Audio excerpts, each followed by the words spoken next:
Welcome to the MexPat interview. In today's conversation, we're going to talk about what happens after you die, but not in the way you might assume. In fact, I think this interview might upend a number of assumptions. I'm Kathleen Bonet, and my guest today is Wilka Roig.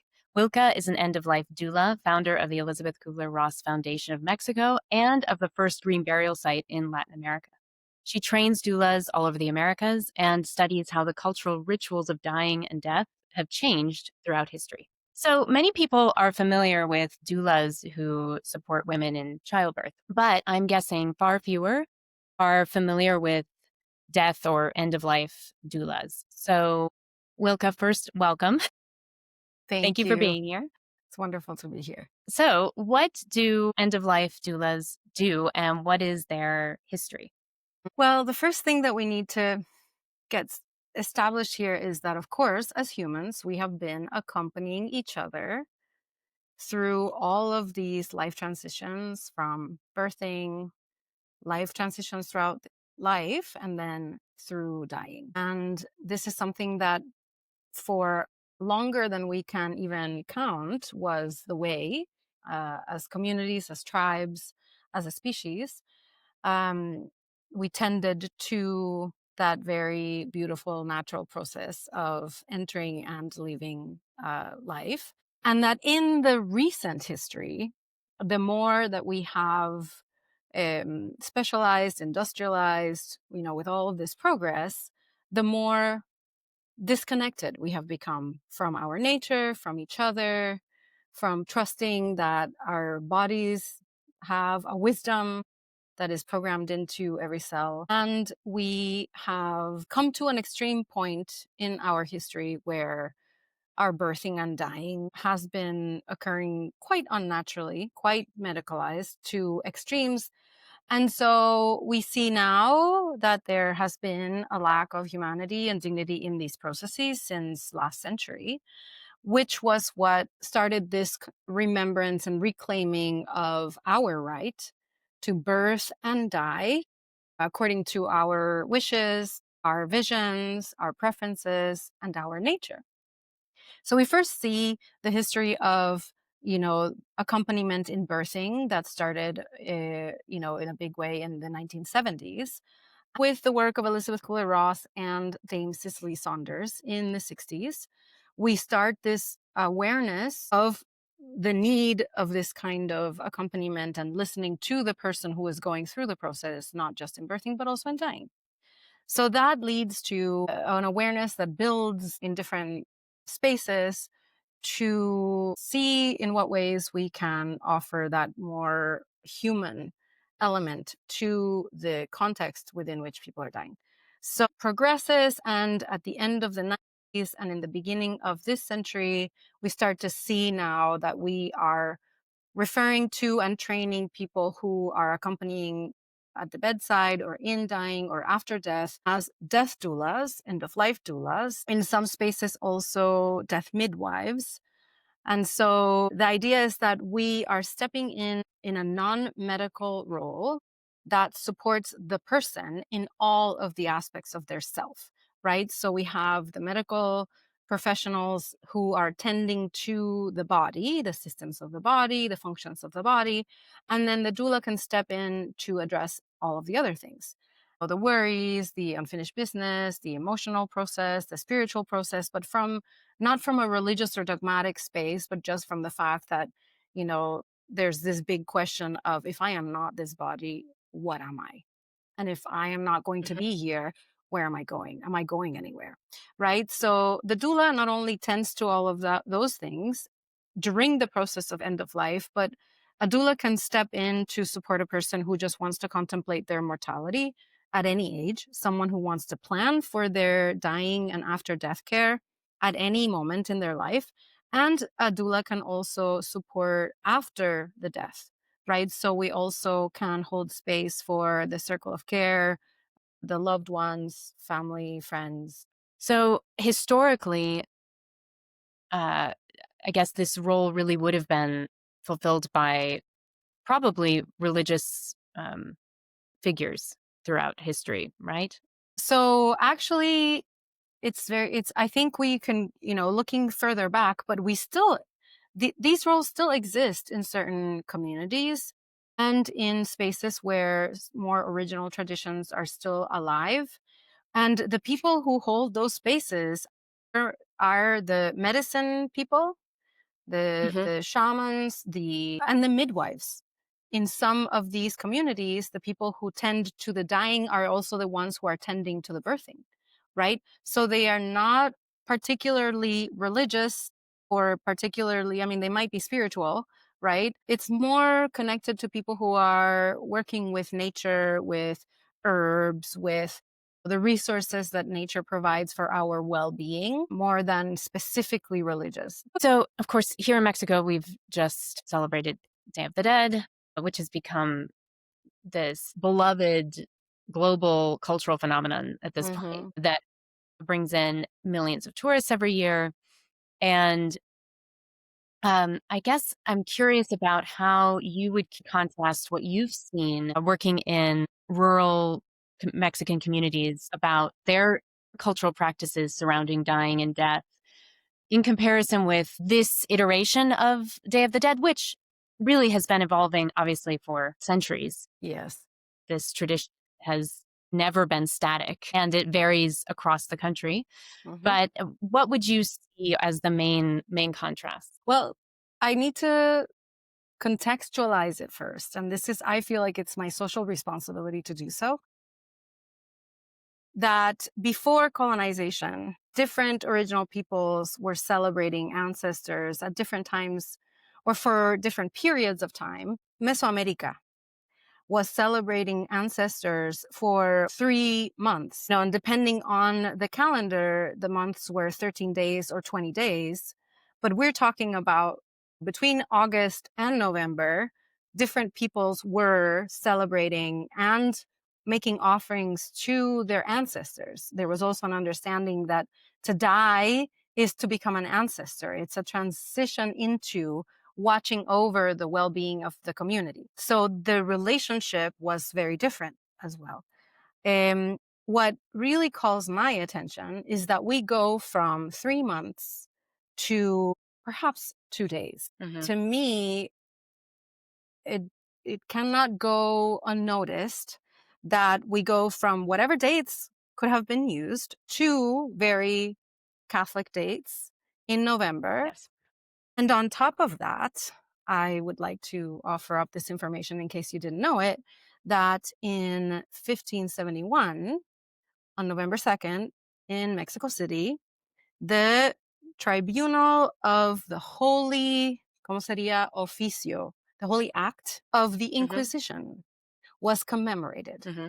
November 2nd. And hearsay that on November 2nd thereafter, what was celebrated were the souls of those who died in service to this sacred office or sacred act of the Inquisition, which basically is the eradication of all original traditions and the conversion or the sacrifice of those who would not convert. So to me, that is a big red flag, right? How are we not looking back enough into history to recognize that the date that we have now chosen to be what we identify as a cultural date and a cultural heritage celebration is actually was set up to celebrate those who oppressed us, right? So I have to say that first. And then, you know, this tradition has obviously evolved over many, many centuries. And at this point, we have we have the remnants of, or the residue from something that had a lot more meaning and soul. The tradition is beautiful, right? And it can serve us to get closer to our mortality, to, heal through our grief by connecting with our dead loved ones. And from all of the investigation that I have done, not very many people realize that this celebration even has that kind of potential. So, do you think then that culturally that Mexicans have some sort of unique level of comfort with death? Maybe, maybe a little bit, right? As you said, I've visited many communities, not just in Mexico, to understand a little bit better how are we dealing with our dying and our grieving. And usually, I'm very interested in the communities that are removed from the mainstream culture because we could see some of the, perhaps we could still see some remnants of the original attitudes. There's a lot of syncretism all over the Americas, right? So it's hard to sort of untangle to be able to see what truly has remained. What I would say is that the one advantage that the Mexican culture has is that there is a day when we, and leading up to it, when we dare to speak of death, right? When we make a point to speak of our dead loved ones, when we take the time to, in one way or another, whether we are aware of or not, to focus on this, our mortality and that of others, our grief, even if we're not giving it those names, right? But are Mexicans having a better relationship to dying and grieving? No, because we have a more broadly cultural issue to deal with, which is that globally we have been conditioned now for centuries to deny death and to Hmm. hide our response to loss or the ability or the permission to talk about things. We are more isolated in all of these processes. We are consciously or unconsciously fomenting isolation and separation when Hmm. all of us are going through some form of loss, some form of grief, and are going to die. The denial wins over any possibility of being intimate with our mortality or relating to it more openly. There's still a lot of superstition about even saying the word death, right? Hmm. Less to prepare for it because it's like we're calling it in.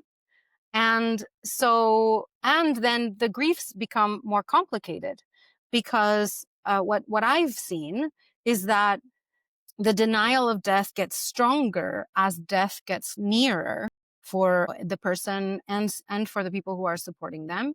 And then because they're not tending to all of the things that could alleviate that surrender into what is going to inevitably happen, then it all gets accumulated until after the death. So the amount of guilt, regret, and unfinished business that I see in Mexican circles in supporting them with their grief after the death seems to be more complex. I guess, from outsiders' perspectives, and I think this is part of why this holiday resonates so much, particularly with people who come from societies where death is really taboo and is avoided as much as possible. Hmm. Even the act of remembrance of kind of confronting death, at least in that way, is very appealing.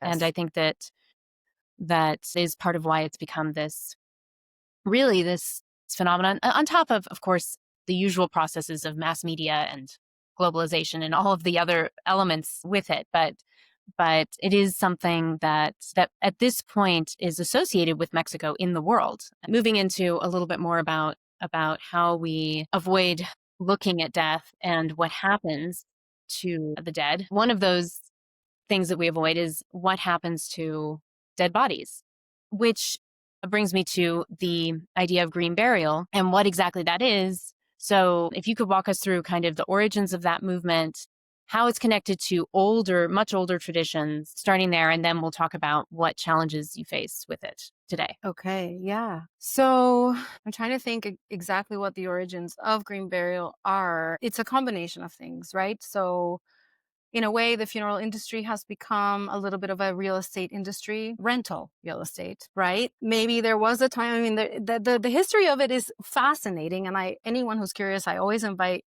look beyond what we think history is, because history is way longer and back than we tend to look to. So as we began these traditions that were not what was happening in these lands, it was, of course, very connected with the church, but before the church, we had very elaborate rituals, funeral rites. But sometimes burying our dead was to mark territory and to sort of affirm the sacredness of a territory. when there are remains there, it becomes sacred ground. And even if all ground is sacred, there is something added to when we place the remains of our ancestors into particular places, right? So in a way that's connected to, so when the church comes over and starts to say these are the holy spaces and the burials are near the holy spaces, then that part perhaps didn't feel so different.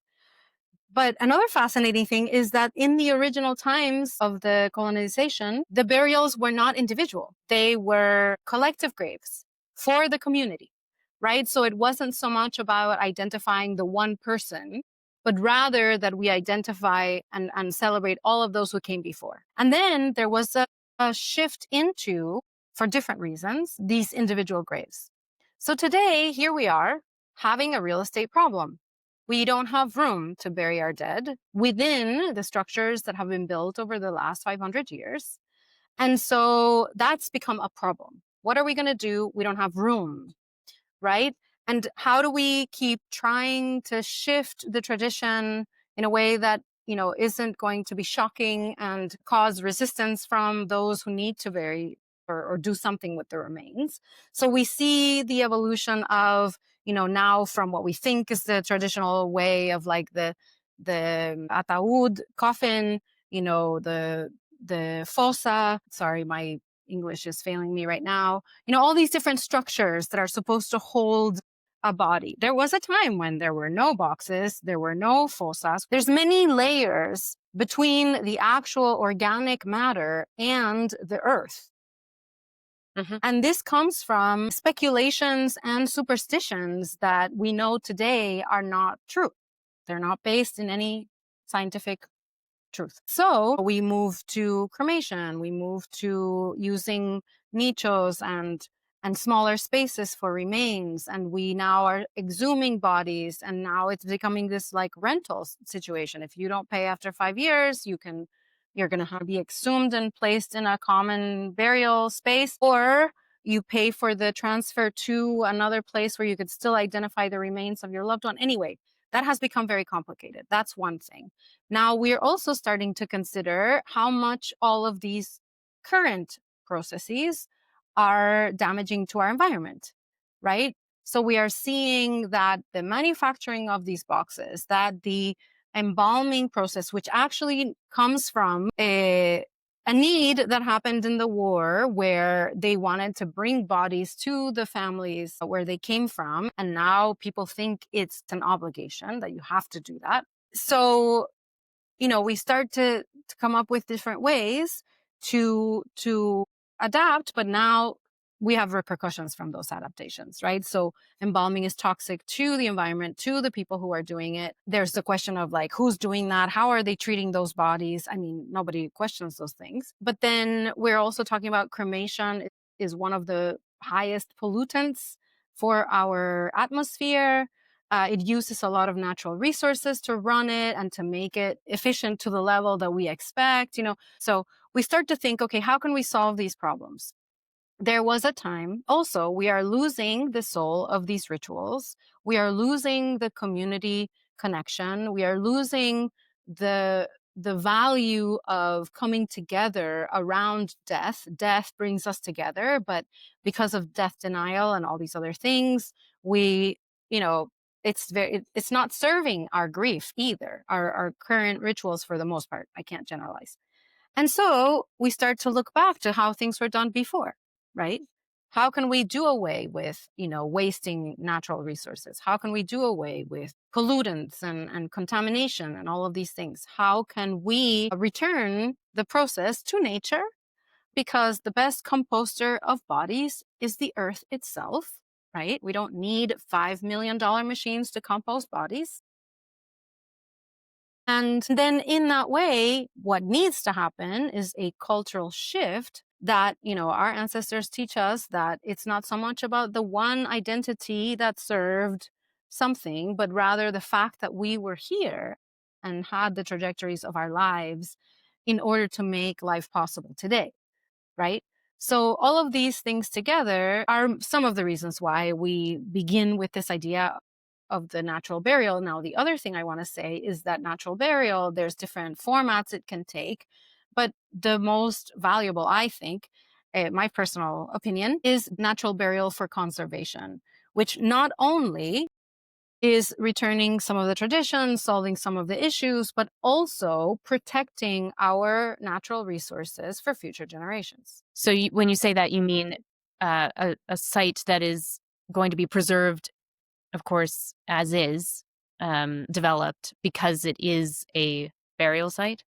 Yes. So natural burial in general, it's not a place where you can't exhume the remains after they've been buried in the ground, right? Because they will start to integrate into the earth. But you could do that in a cemetery, in a place where people are, it could be a hybrid cemetery, so it has some of the more conventional burials and it has a space for natural burial, which is what we've been able to achieve in Mexico. Now we set this land aside, we make it into a conservation site, right, that can never be bought or developed.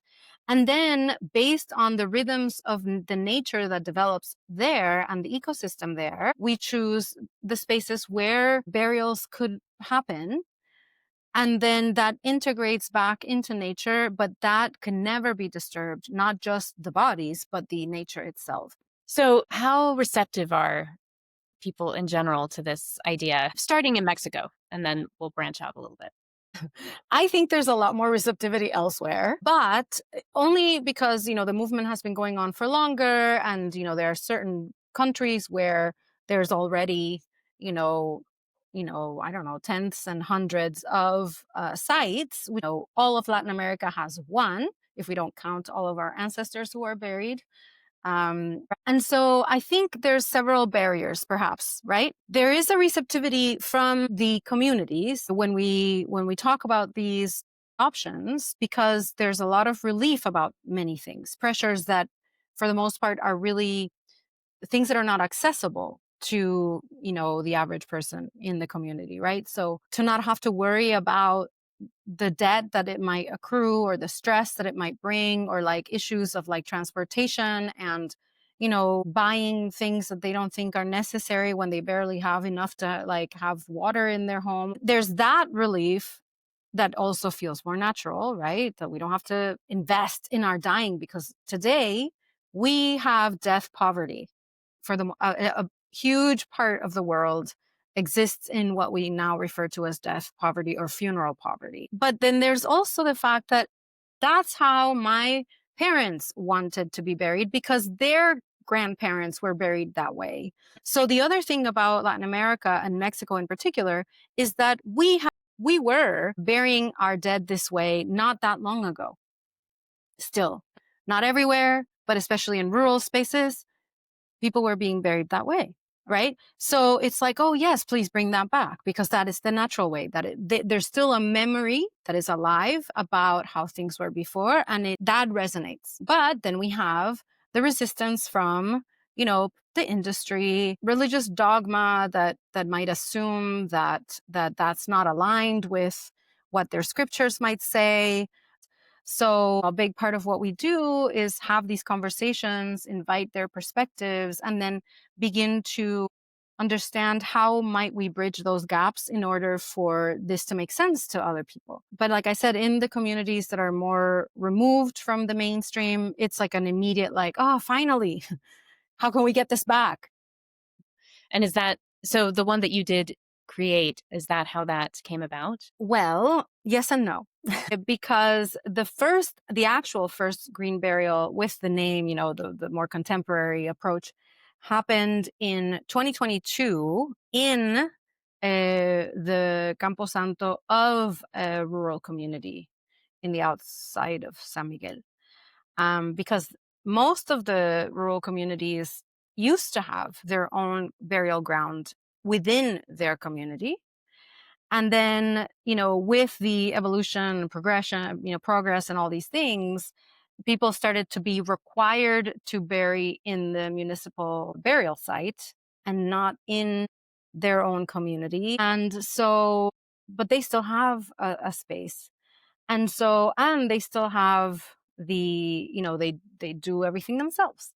So It was just a matter of finding out and getting permission from all of the different areas that would need to sign off on the fact that, burial would happen without a fosa, without a ataúd, and that it would just be a body wrapped in petate, which is one of the ways in which we buried our dead not that long ago. And it turned out that it's not illegal. There are no laws that say that these things cannot be done. There are many laws that say how it should be done, right? In this particular case, everybody was open to accepting the honoring of the wishes of this person. But then what happened afterwards, that there were, because we were hoping to work with this community and then support the maintenance of the space and the possibility of designating an area that was just for green burial. And then other things came into play that were outside of our control, having to do with the governance of the community and all of these other things. So after that, we started a campaign to raise awareness and to have these conversations and to get a better sense of, who understands and who's aligned and what can we do, how can we organize to make this happen. And then, somebody who was in the audience of one of my talks came afterwards and said, "I love what you're saying. It's my pleasure to meet you. I am the funeral industry." So somebody from the funeral industry was really excited about the possibility of transforming our funeral rites, not to eliminate the options that already exist, which is also what I say. Let's not eliminate anything, but let's please add options that would give other people options when the options that exist don't feel like they're the right option. And so, along with them, and then with a project of reforestation that was part of the municipality of San Miguel, we were able to all work together to make the first green burial site for reforestation of Latin America happen in San Miguel de Allende. So, and how is it being maintained and sustained in the community? Well, this is something that we're still working on. It has taken, it's a very interesting thing because to shift perspective about what's possible takes time, Hmm. and it takes a lot of conversation, a lot of different ways of approaching it and looking at it and making sense of it. And so, it's been a long process of training for those who do the maintenance of the site, Hmm. training also for those who are selling those spaces, and then Hmm. for the cemetery administration and partners and all of that to understand the benefit beyond, the usual, this is like a real estate business thing. It is in part today. But it's so much more, right? So one of the big benefits for the funeral industry and this and that cemetery in particular is that adding a reforestation natural burial site helps to balance the carbon footprint. And so, yes. So from that standpoint, that has been great. I think people are starting to have more awareness now. It's like 2.5 years later, people are starting to talk about it. In the 2.5 years we've been operating, I think I've had like maybe 5 inquiries. Okay. So Okay. that's very few. But, when we started with the death doula movement 10 years ago, we had 0 inquiries for 5 years. So I think that there's more awareness now, and a program that I've been wanting to launch as part of maintenance for nature, but also because we heal through our grief in nature, which is another huge benefit of green burial. We are developing a program for tending to our grief while tending to the Mm. nature that sustains us. And hopefully that will become like an ongoing grief support program that also supports the site. And we can start to see the very immediate direct benefit that we have in being in contact with, the external nature. Well, rewinding a little bit to before burial, Mm-hmm. before that point, let's talk a little bit about hospice, palliative care, and what's happening with that today. What is the status of that today in Mexico and then in Latin America more broadly? Yeah. So in Mexico, what I will tell you is that I started a tour through general hospitals in the area to find out more about the palliative care units, right? Because there had been a mandate to have a palliative care unit in the general hospitals.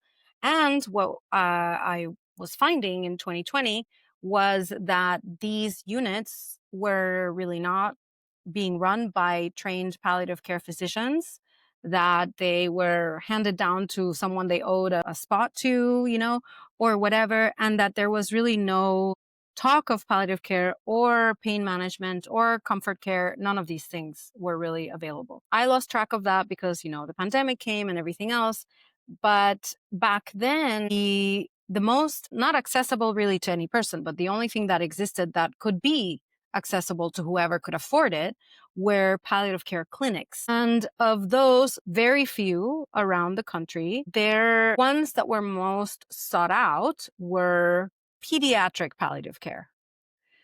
There seemed to be a different perspective and a different sort of relationship with the possibility of comfort care for children than for adults. There's still a lot of myth around morphine and other things. In Latin America, there are some countries, I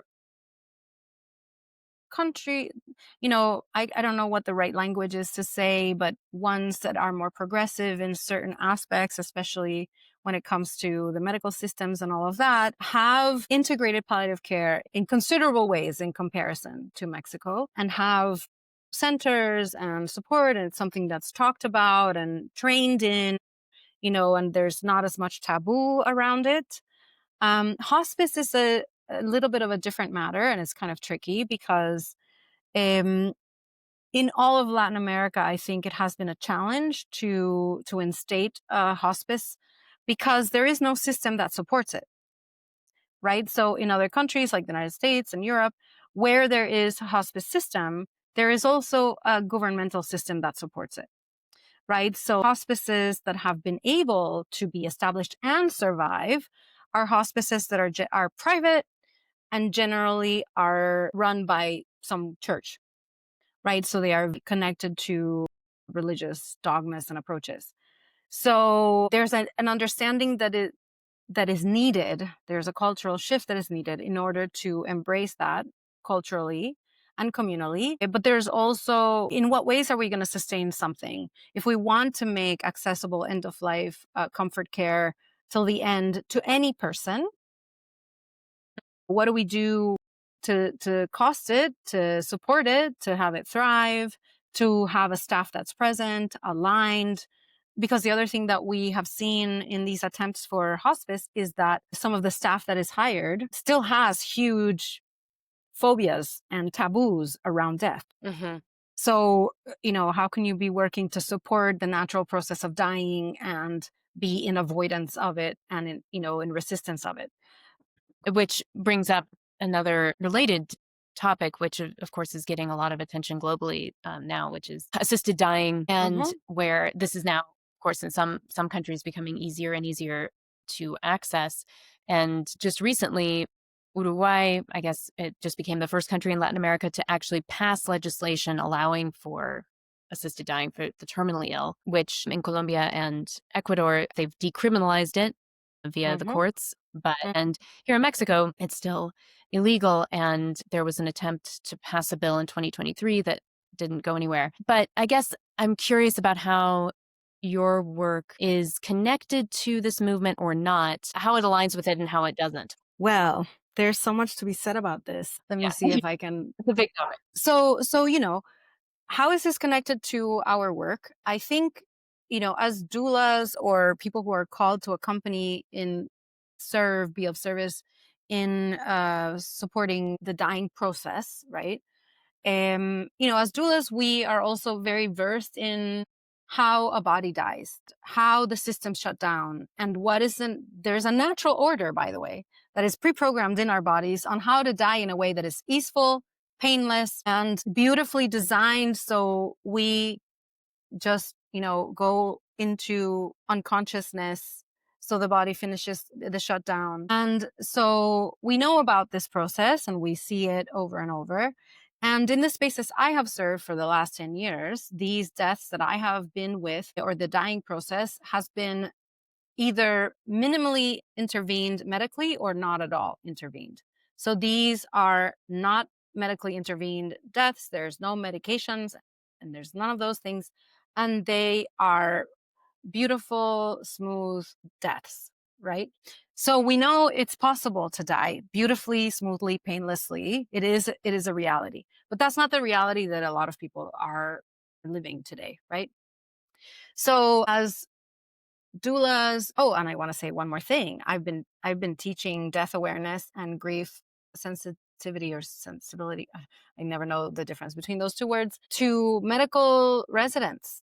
And I've asked over 350 students, can someone here tell me how a body dies? And only one student sort of hypothesized about it because she accompanied her grandmother in her dying and it was a non-medically intervened death. So our young doctors are not being taught about the whole body, how it dies. We are very focused and specialized in systems and functions and not in the homeostasis of the body as it's dying. But as doulas, we are interested in supporting the best possible death for a person, right? And that's not up to me or what I think a good death is, but rather, how do I get to find out from the person what would be the best death for them, right? And then how do we support that? Um, so in a way, the role is related to medical aid in dying in some places, right? In the places where this is one of the options people have, there are doulas who are supporting the person in preparing for that process and all of these things, right? So there are doulas who are trained specifically to support with MAID, medical aid in dying, or working in Switzerland or wherever. There are these centers where people can go to make those arrangements.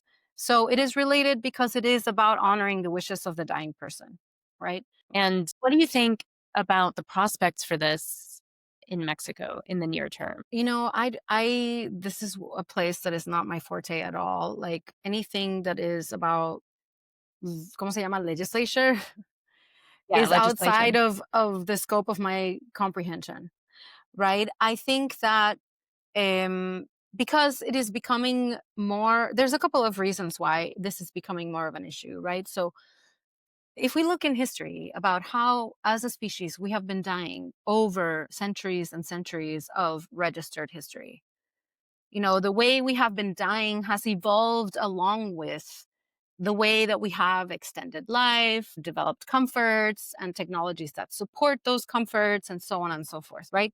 So we are living longer, we are reproducing and birthing more in different ways. Maybe now there's a decline in that, but it's a huge, increase from how it was a long time ago.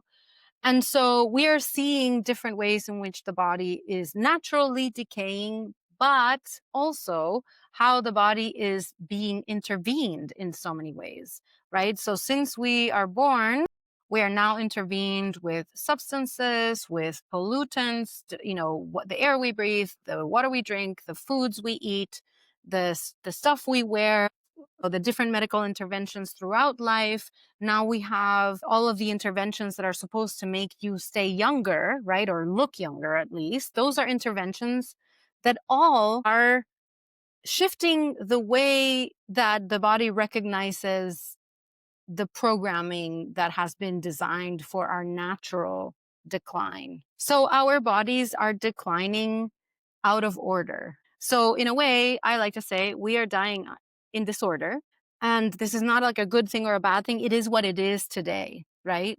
So there are bodies that, because certain systems were over strengthened while others were completely neglected, then there's in dying, there is a fight between the ones that are like, yeah, we're shutting down, and the other ones that say, wait a second, we still have more life. So it's becoming complicated to allow a body to die.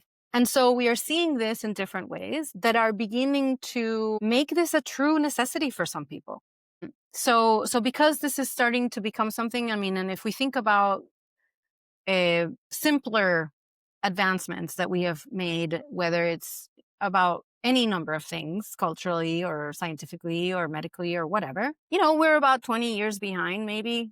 I don't know, in terms of like when that kind of awareness or that kind of you can't ignore it anymore is going to be so present that I think it's just a matter of time. Mhm. So, to wrap up, what do you consider your most important advocacy work right now? Yes, I think today really it's about responding to the needs of communities. There's so many things that spark a passion for me, and I have dedicated to many different, aspects of this work. But what I see right now is that we are coming upon a big crisis with the whole generation that is starting to die now and will be dying intensely for the next several decades. So I think it's probably like the biggest wave of death that relies on a system that will not be able to support it. And in a way, the pandemic showed us how not prepared the systems are. And so what we are starting to see is an awakening from the community to say, how can how can we hold the space, handle the dying with as little need for the systems as possible so that we can die more easily, more in harmony, in community. And so more and more circles and groups and communities are asking to learn how to support one another, how to activate the resources that are available to them, how to make the relationships and the connections that will then support the community as people are dying. So that's where I'm focusing right now, because for any person who says help us like tend to our dying, it's like, okay, let's do it because we're going to need it. um Well, thank you so much for this conversation, Wilka. And yeah. yeah, I really appreciated it and learned something new. And if listeners or viewers would like to stay on top of the national conversation in Mexico about politics, culture, economics, from cradle to grave, you can subscribe to The Mex Patriot. Hasta pronto.